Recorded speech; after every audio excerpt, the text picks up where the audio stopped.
Aloha and welcome to the Koa Exchange Boots, Wings, and More podcast series for the State of Hawaii Department of Defense. Today I have a very special guest, and we're also doing this one a little differently, sir. So this is a first time that we're running it as a crew without one of our main people working behind the scenes. So we kind of got this set going. Welcome. I'd like to welcome Major General Roy Macaraeg, former guardsman, and I say former because he retires in 2 days. But we're going to go ahead and ask him some questions about his career, some insights, and kind of dig in and get some good stuff before he heads off into retirement. So, sir, thank you very much for coming. Thanks for having me. All right. So, looking back at 3 decades of service, what stands out to you as some of your defining moments during your career? Yeah, that's there's a lot. There's a lot there. I think we can start with basic training. So basic training, let me tell you, it was the first time I actually traveled outside Hawaii, and it was an eye-opening. Flying to St. Louis, taking a bus ride, 4-hour bus ride to Leonard Wood. Fort Leonard Wood, yeah, Missouri, and it just opened my worldview after basic training. I came back. So I actually joined when I was still a junior in Farrington High School, and came back.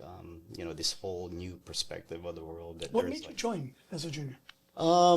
Initially, I started thinking about what I'm gonna do after high school, and I'm number 5 out of 6 kids, and I'm looking for a way to actually pay for my college.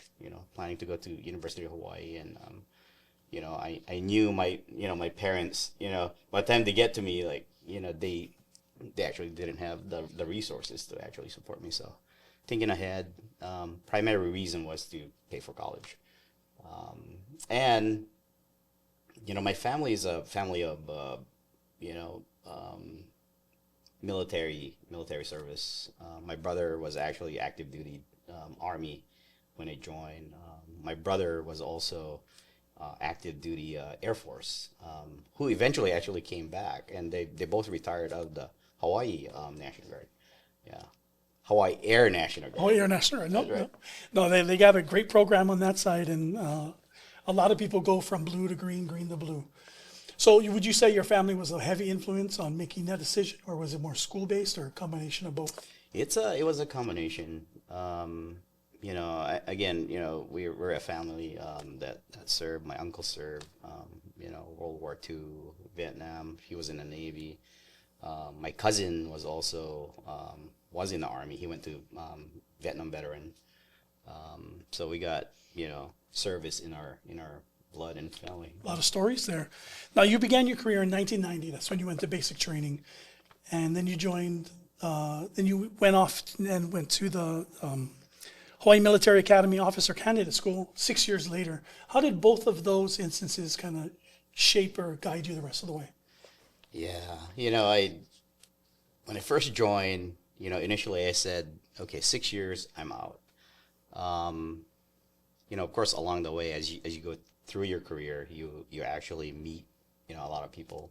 And, I joined the, 47, right, the Hikino Battalion. Had a lot of great NCOs there, and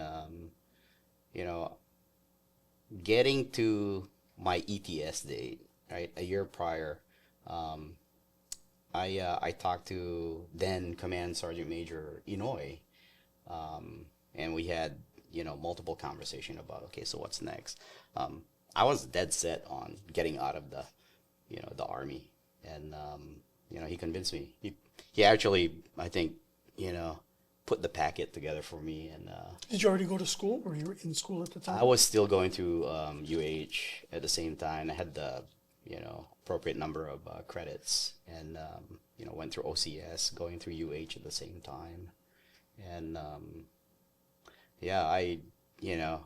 was about a year out from graduating UH Manoa, and I was dead set on just getting out. But with the leadership in the 47, then I even talked to Lieutenant Colonel Kilanui.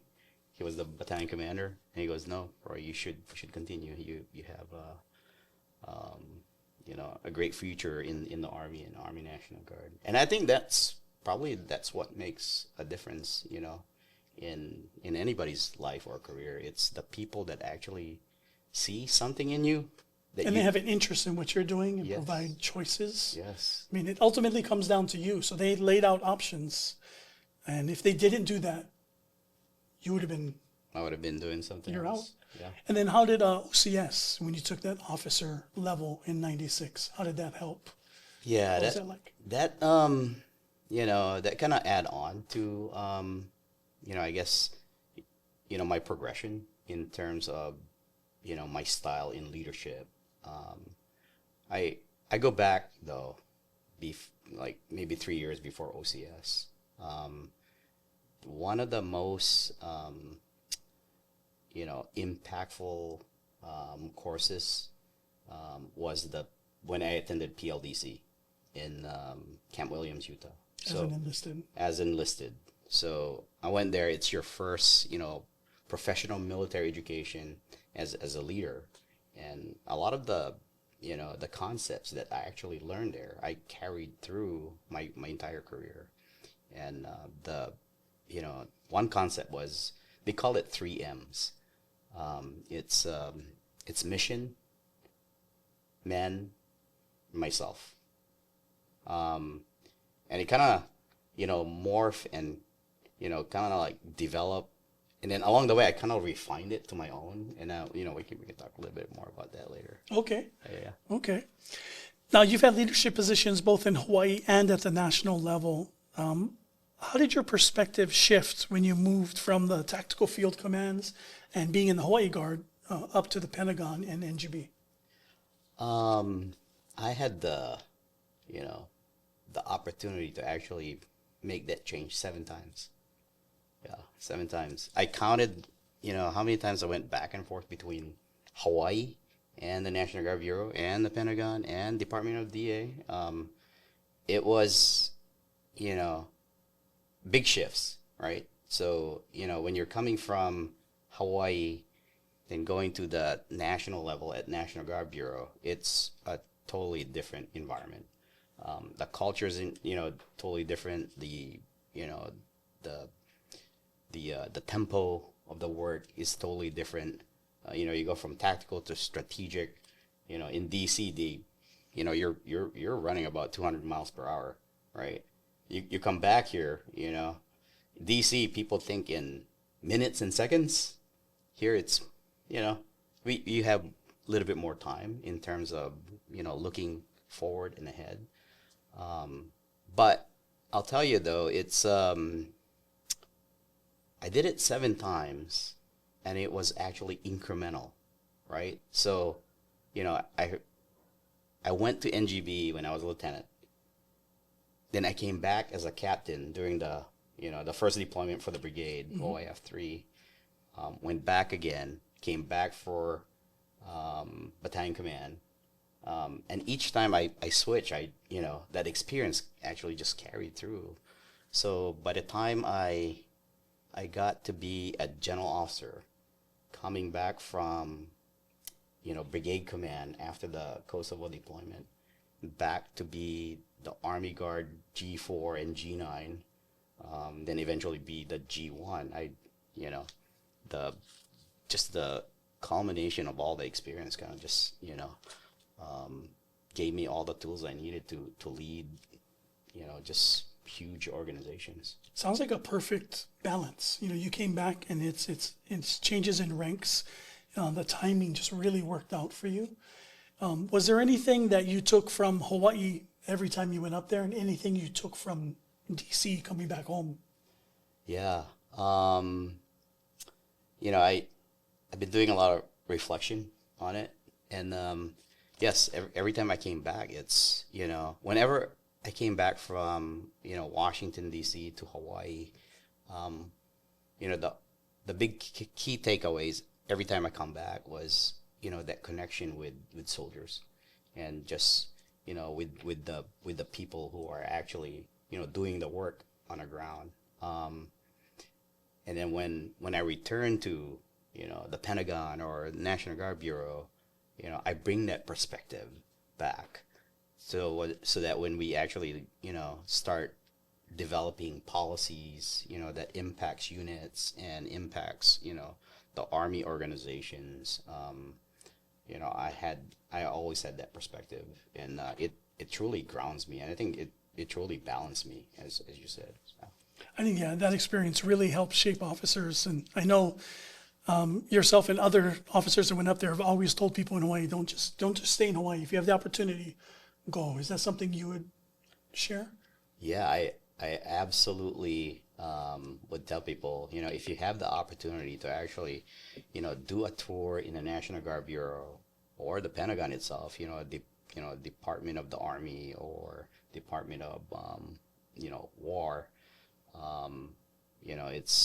it's valuable because, once you have that experience, right, you're given added lenses on how you actually view, certain things, and so certain things that you got to do, whether it's in the unit or, at a bigger organization. Okay. Now you commanded, we mentioned it, in both Operation Iraqi Freedom and Operation Joint Guardian in Kosovo. How did both of those missions kind of influence your views on coalition operations and dealing with multinational forces? I'll tell you, Jeff, we need them. We need our allies and partners. This is a very dangerous world. And, all the conflicts, if you look back, I think, having good relationship with our, allies and partners, it's key to our, strategic advantage. Working with multinational, in Kosovo, NATO allies and partners, that's that's really critical, I think, to our success. As a leader of the world, as a leader, as the greatest military in the world, we do need our allies and partners. We're unique, I think. The Hawaii Army National Guard, because of our culture here, I think it's easier for us to actually connect with people. And when we arrived in Kosovo, it was somewhat natural to actually go and engage and talk to whoever we needed to talk to, the stakeholders. We were given specific tasks from General Cavoli, who was the USAREF commander. Hey, go do this X, Y, and Z. Go see the ambassador in North Macedonia. Go see, connect with the ambassador in Pristina. And I need you to actually go to Serbia and talk to all these people. With I think again with our culture here in Hawaii, it's truly easy for us to connect with people, and the result of that deployment, it's a resounding success. We were actually somewhat like made for that mission, and we made a lot of friends, and I'll tell you strategically too. We made a difference in that part of the world. We were there on the 20th anniversary of Operation Joint Guardian, and it was also the year they used to call it FIREM before their current name, North Macedonia, and they were actually putting a packet together to apply for NATO, and one of our biggest task was to actually train with them so that we can help them join NATO.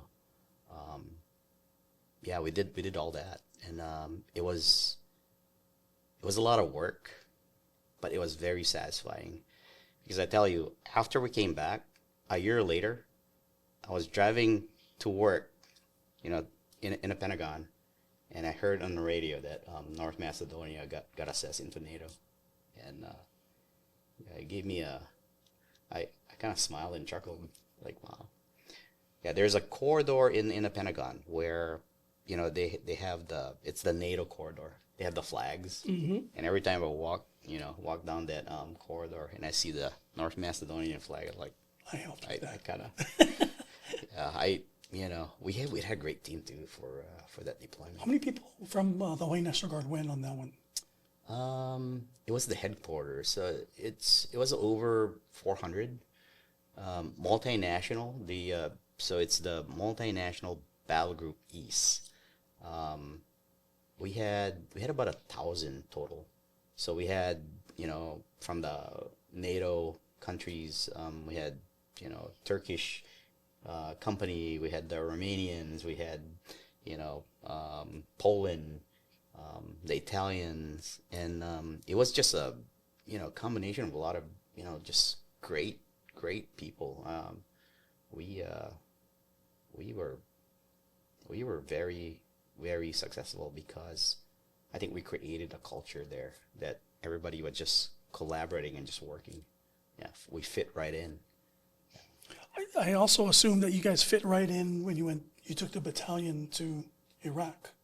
Anything that you learned or shaped in that area or your experiences? For OAF. Yes. Yeah, for OAF, yeah, kind of the same thing. I was a captain. I got promoted right before we deployed, so I was a major, right? And we got on the ground. They made me the camp commander too for Port of Shueva, where all the equipment came in, and working with different people, it's the same formula.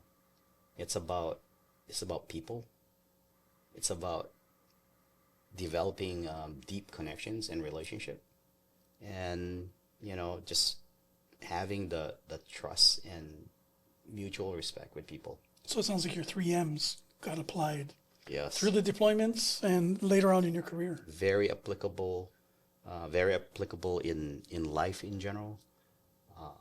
It's it's 3M, but now I tell people, I sit down and when I mentor young officers, young soldiers, and even people, like I talk to them, I sit down. Is this your 10-year plan talk? Yeah. Okay, you know what? Yeah. I heard about this 10-year plan and your advice and you being a mentor. Definitely, can you go into the details of what the 3Ms evolved to and what is this 10-year plan? Okay, a 10-year plan. I also call it your life on a spreadsheet. So normally people, hey sir, I need I need advice. I'm like, okay, yeah, let's go sit down, have coffee. So I talk to them. I go, all right, tell me what's going on. Okay, I listen and I go, all right, here's what you need to do. I need you to create a spreadsheet. 10 years out, where you are in life, right? Put your age, right? How long you've been serving, right? Your number of years. If you're AGR, put, active federal service. And on there too, put all your kids and their ages, right? Also put your wife, right? Her age and where she is in her career, right? So you can actually have this massive spreadsheet, right? You build it, and I tell them, okay, now you look at 10 years out, right? How does it look like? What do you see, right? Project out 5 years. What does that look like, right? So what I'm trying to do when I talk to people and have them create this is to actually look at the milestone along the way, right? And this is something I've been doing since I was a captain. I sat down in now they call it Captain's Career Course, right? Yeah. So it's the IDP, but I kind of tweaked it on my own on how I actually do this, right? Because it actually clarifies your your goals. And when you actually look at it and you finalize this spreadsheet, your life on a spreadsheet, it actually guides you, right? So these are the things that's going to happen. you kind of know, right? If you look at, what's going to happen in, 5 years, 10 years, you kind of make assumptions too, right? Here's an example. So I just did one, right? Um, I sat down, I'm retiring, right? I just turned, 53 years old, right? 10 years. 10 years, I'll be 63, right? Chloe is now 13, my daughter, right? She is in the eighth grade, right? Benny, we're kind of about the same age, right? So I fast forward, I envision 5 years out, right? Chloe's in the eighth grade. She'll be finished in high school. I know for a fact that's what's gonna, with high probability, that's what's gonna happen. 5 more years, she should be done with college, right? So big milestones, right? I'm retiring, right? 63. I'm thinking, okay, I'll be eligible for Social Security, right? And the plan now, I look out, 63 years old. I think we're positioned well enough where we're gonna be, we're gonna be retired. I think, and we can get into the concept of retirement later because I got a different perspective on retirement. Okay. Yeah, retirement I think it's an illusion. When people hear retirement, it's just there's like a finality to it. It's a falling off a cliff. Yeah, Yeah. it's not. It is not. But like a lot of people think about it that way. But going back to the 10-year plan, right? So with that example, right? Just looking at Chloe, right? It's all the important milestone that we need to make sure we support, right? And so, a lot of things that we do, right, or I do, supports those milestones. Now, when I was a major, right, I put the things I needed to do in order to advance my career, right? Schools, promotion. So, I just got promoted to a major. Minimum time in grade is this, right? What do I need to do to make sure I'm competitive to be a lieutenant colonel, right? Here's a lieutenant colonel, minimum time in grade is 3 years, 4 years, whatever it is, right? What PME do I need, right? No, well, I got to get those done, right? Because if you look at the requirements in the Army, it's all there. It's laid out for you. Right. So a lot of it is laid out for you, but a lot of people just kind of like just go through life. It's day to day, right? It is absolutely worth your time to actually sit down, and think through things sometimes.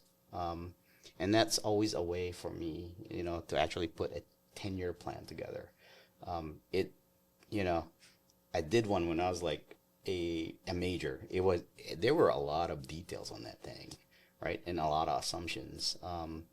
And for the most part, I would execute things so that I can get to those milestones and goals. Now that's part one, right? Right. So I actually tell them to do it, right? Part two, I go, I'll give you 2 weeks, right? And come back and see me. They come back and see me. We discuss things.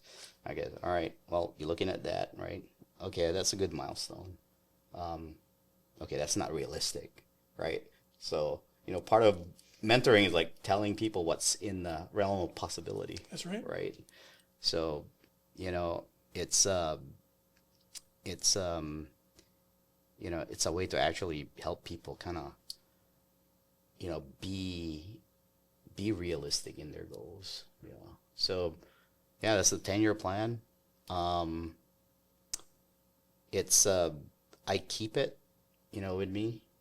I sit down with the family. It's a family meeting. Yeah. Wow. Yeah. It yearly or when something significant changes, that plan changes. And that also changes with significant things like retirement, right? Um, you know, I when I pinned on my second star, I actually projected it out. Um, Were you pretty close? Very close. Yeah. Um, when I was a colonel, I actually had my retirement packet because that I was a comptroller, and I was that was a good launching point for me to do other things. I had 22 years active out of service.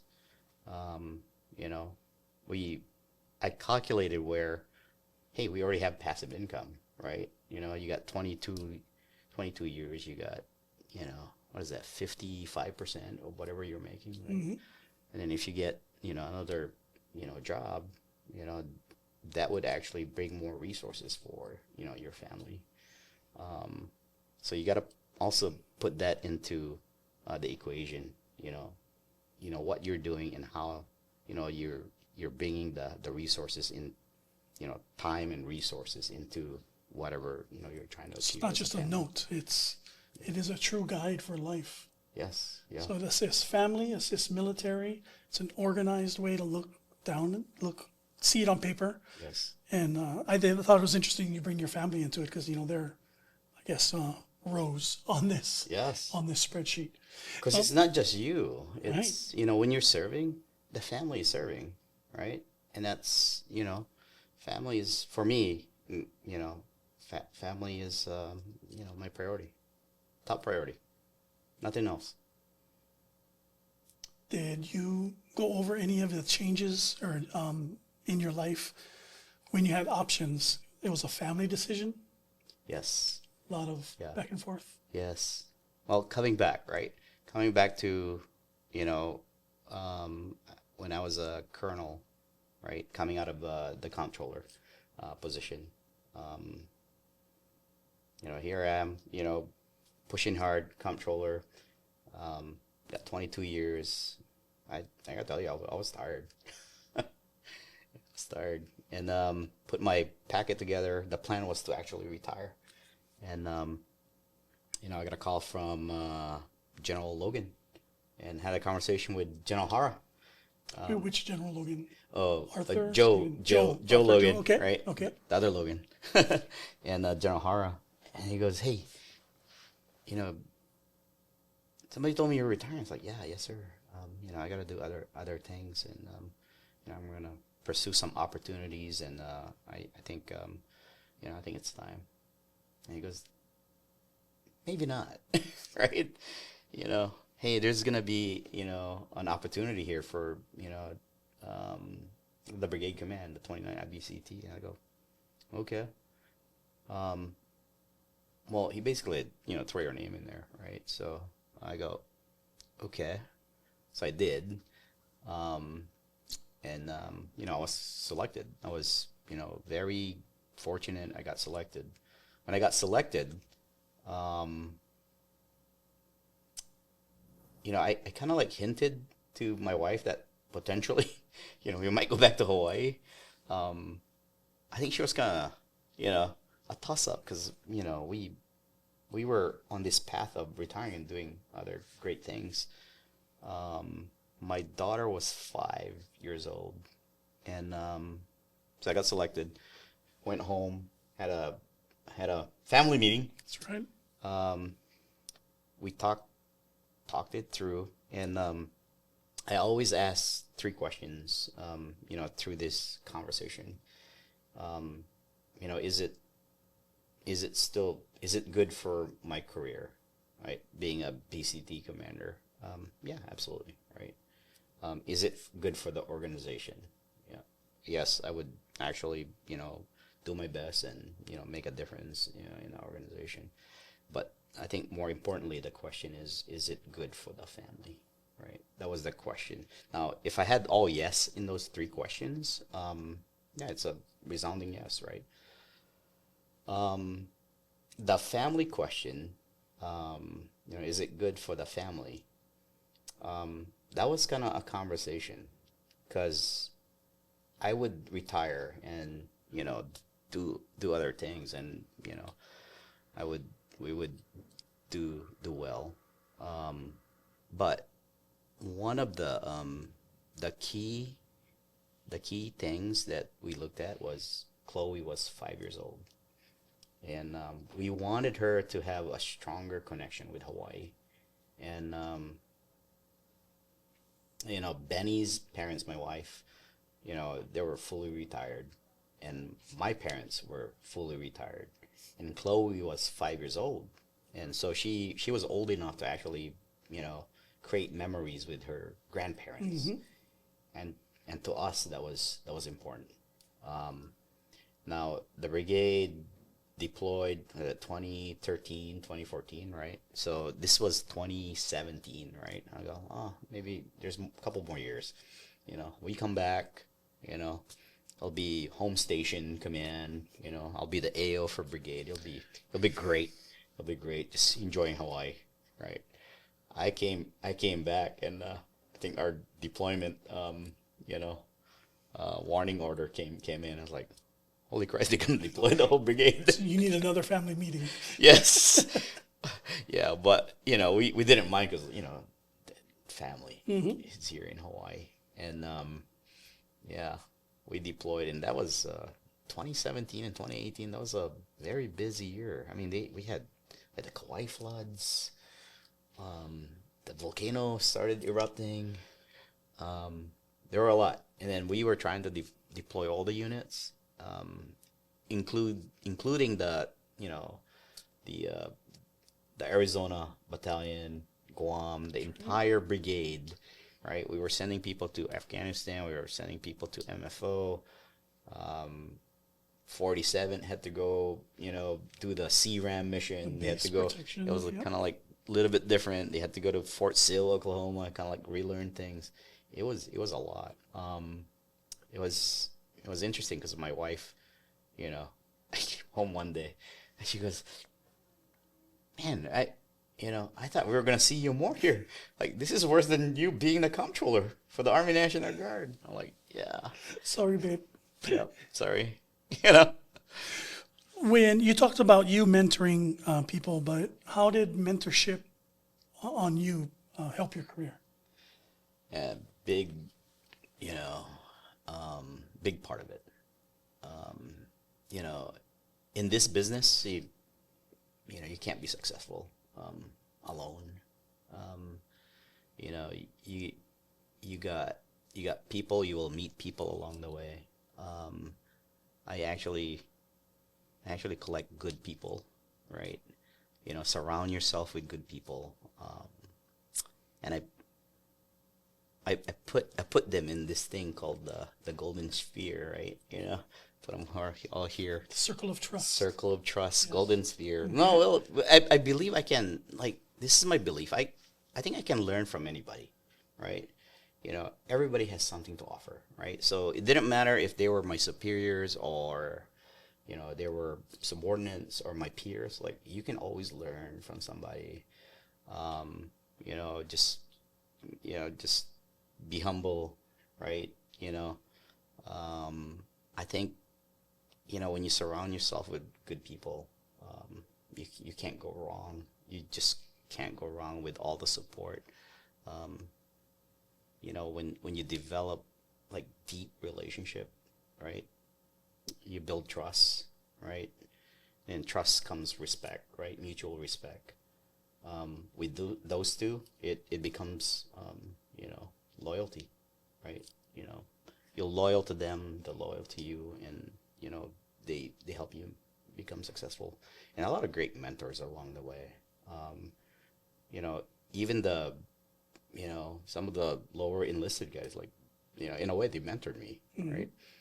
Again, going back to this deployment in Kosovo, the millennials, right? I look at them, I was like, wow, I was actually amazed. Like, you hear a lot about the millennials and how they operate.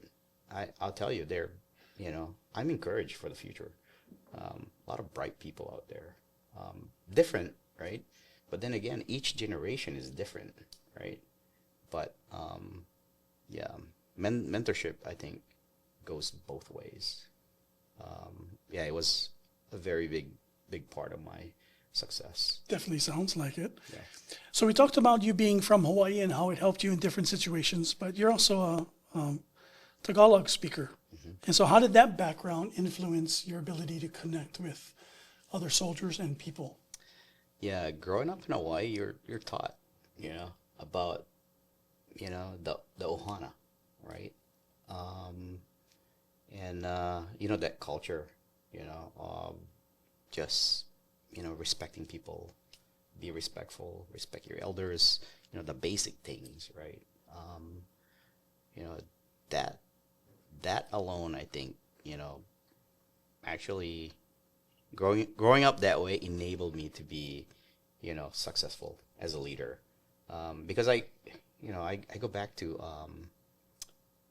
people, and I describe my leadership style as people centric. I always focus on the people because I think if you take care of the people as a leader, the rest will take care of itself. I think, growing up in Hawaii, it's kind of like instilled in you. So for me, going through my career, you know, it it was actually easy for me to like connect with people. I can, I can talk to anybody. Um, in a Pentagon, as a general officer, they don't like you walking around by yourself, right? But you know, I sometimes I just walk around by myself. I run away from my aides, and they're looking for me somewhere, like they're going to office to office. But I go out, I go to the people, I go to the cubicles, just kind of like talk story with them. It's like, oh, okay. So for somebody from Hawaii, they have this basic skill, and you're saying that's applicable to anything, whether they go military or not. But people from Hawaii should take advantage of that. Yes, yeah, And it absolutely. works. Because it's all in us. If you grew up in Hawaii, it's you know, you can connect with anybody. I think because eh, again, we showed up in Kosovo, and like, okay, well, what's the plan, sir? I told the staff, like, we're here to make friends. This is a peacekeeping operation, and we made friends, and it was just, I think it was just easy. We we had a luau. We had a great time. If you ever talk to the people that deployed, they're still talking about it. Um, it helps too you know, as the headquarters. So we were the battle group. I was the battle group commander, and it helps when you make the rules, right? Yeah, yes, it does. And one of the rules we actually put in place was there's certain manning levels, right? But we had everybody just, hey, as long as you had a certain level of manning, you guys can take leave. And our soldiers would be booking flights from Pristina to Paris. They would fly to 4-day leave, Bucharest. I mean, you name it. Like, you have a lot of these Hawaii guys just running around Europe, and we had a great time. And I think we made a whole lot of difference there. We brought aloha in the Balkans. I mean, like, it's pretty cool. That is, and it's all captured. You guys have newsletters, and it's all over divids, the stories, and your interactions. So it's forever captured. Now, your most recent role as a special assistant to the director, Army National Guard for Manpower and Reserve Affairs. One, can you explain exactly what that is, Right. and what changes have you seen in the National Guard as we develop and manage our people? Yeah. Actually, my position, that's a position where they park people.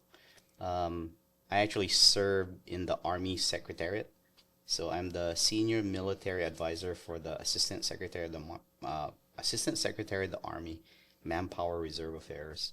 I'm also the director for Training Readiness Mobilization on the Secretariat side that provides oversight of the G357 of the Army. So anything with training readiness mobilization. On top of that, I'm the reserve affairs guy of Manpower Reserve Affairs. So anything reserve affairs was actually in my portfolio. So I've been there 3 years, in that position. And in the last 3 years, Department of Defense, Department of War, the services, the Army National Guard, National Guard Bureau, we are in the middle of a huge transformation. A lot of changes. I think this year, we really stepped on the gas, right? Acceleration of a lot of things that we want to do in terms of transformation and modernization. For Hawaii National Guard, Hawaii Army National Guard, in order to be relevant, we need to make sure, we are at a forefront of this transformation. We need to be engaged in the operations too at the same time. So, we need to make sure we continue to build readiness, and make sure we support the transformation. Because if you look at what's happening now, just the technology alone. If you look at the technology, our capabilities are going to change, and it's hard, right? When you're doing a enterprise-wide, army-wide changes in a lot of things that you do. Doctrine is going to change. How we fight is going to change. So, the nature of warfare never change, right? Our job is to, if needed, right? We need to go in there and eliminate, destroy things, right? But the character of war is changing. Think World War I, right? The invention of tanks, right? The invention of the machine gun, right? That Napoleonic way of fighting, right? It's kind of like that in a way. There's parallel to it. You think about drones, right? It's a flying IED. It's kind of transforming into this new way of fighting. So, for Hawaii Army National Guard and National Guard and the Army as a whole, we need to make sure we keep our manning, because we need people, right? The Army is people centric. We need to make sure they're trained, in all these technology and equipment that we have, and we need to be ready. So, we got to put all that together so that, we can continue to defend the Constitution. It's great to hear that from the level you are at, because that's what our tag and our leadership is spreading down. Is readiness is prime. If we maintain readiness, then other things can happen. Taking care of your people, going to schools, taking care of your family. So it's nice to hear what's at the top and what's supposed to be coming down is actually coming down. That's what the Hawaii Guard is going through right now. Wanted to get into now the second half or third half of your life. Yeah. Third section. Third. What role, and you've talked about it briefly, has your family played throughout your career? We're talking the 10-year plan. You have the meetings. How important was that to you? Oh, very important.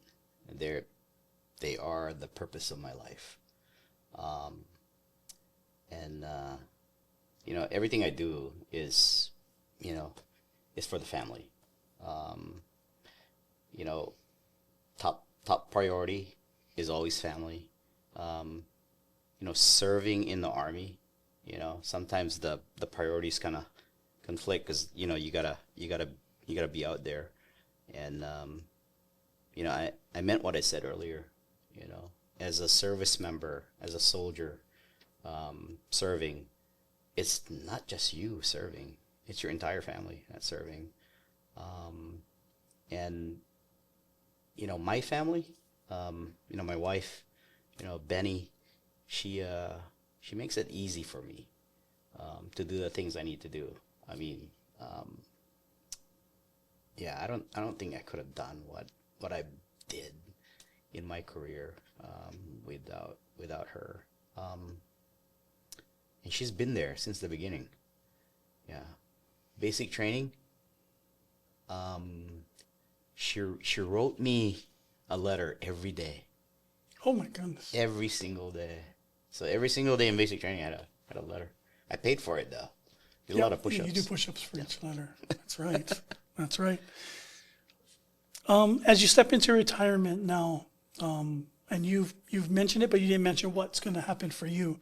What comes next? Um, What's on your 10-year plan? yeah. Well, that's a very good question. Right now, I'm actually I tell people I'm treating it as a movement to contact, right? So in DC, it's kind of strange. My retirement's out there now; it's public, right? And you know, there are a lot of opportunities in DC. Well, we answered the first question. Are you guys going back to Hawaii or staying in the mainland? Unfortunately, we gotta stay in the mainland because it's good for the family. It's a family. It's a family thing. Chloe is in the 8th grade, and she already picked out what high school she's gonna go through. Right now, she goes to a small Catholic school right outside Quantico, the base, and she elected to go to continue in a Catholic school. So I'm very proud of her. Um, yeah, I think I'm looking at the 10-year plan. Within that 10 years, I'm gonna do something. Um, and I think the best is yet to come. The best is yet to come. I am very optimistic on the future. It's good to have options. Um, that's a um, that's a good outlook. But part of it too, because I actually have a lot of skill set. I If I look at my career, it's very balanced. Um, I can do. I was the G1, so I can do personnel. I know money very well. I know operations. I'm kind of like, I can go to so many things. I think I'm gonna find something that, you know, not necessarily for the compensation, but I'm more focused on the purpose of that. How it makes you feel, Yeah. what you can do is if it's influencing. Yes. So, I'm retiring. Um, I'm transitioning. I don't like that word, retiring. I'm transitioning out of the military. Um, but I'm not retiring from trying to make a difference in people's lives, in people, to the people around me. Because I I think I still got, a little bit More of to a, give. yes, more to give. So I'm gonna try my best. Well, it seems like you influenced at every level you went to, as an enlisted, battalion, brigade, harangue. We talked about a lot today, and you got to share a lot. Is there anything that you wanted to share that I didn't ask about? Any one last message? Do you have any advice for like a young guardsman looking to stay in? What would you like to impart on them? Yeah, three things. It's always three things, right? Right? Yeah, three things. So condense it, and it's actually tied to the three M's. Um, and it's one, just be a good person. Be a good person. When you think through that, it's a simple statement, right? Be a good person, but sometimes it's hard, right? So be a good person, be a good teammate, help people right around you, be collaborative. Just you're part of a team. You're in the army. It's a big team. It's special because you're part of bigger purpose. So just be a good person. Do all the right things. Especially when nobody's watching. Do the right things. Be a good person. Second is do your best in everything that you do, not just in the military, but your life, right? If you're not doing your best in something that you're doing, well, maybe you shouldn't be doing it, right? It has to tie to some kind of purpose. So do your best. But you know what's better? Do more than what's expected. And you'll be successful, right? And the last thing I'm gonna share is, make sure, right? Make sure you take care of yourself, right? As a person, take care of all the aspect of your life. You have to take care of yourself educationally, financially, physically, mentally, all the abilities, right? You got to take care of yourself, because if you don't, right, how are you going to take care of the organization? How are you going to lead if you can't even take care of yourself, right? At some point, if you don't take care of yourself, you're non-mission capable, and you become a liability, right? And you don't want that. So I think it's almost counterintuitive sometimes. It's even especially in the army, right? That culture, right? Mm-hmm. Take care of others, but the one thing you got to do is to make sure you take care of yourself. So. That is great advice. Thank you so much for being with us today. Major General Macaraeg, you have a retirement ceremony, but after that you will transition to your next life out of the military. Congratulations. Jeff, thank you. Thank you for joining us on the Koa Exchange, Boots, Wings, and More. This was our longest podcast by far, but it has incredible points, and we're really going to edit the hell out of this one, sir. You're going to have graphics. I would love to see a sample of your 10-year plan, and we'll include it in the video. But thank you very much for joining us. Aloha.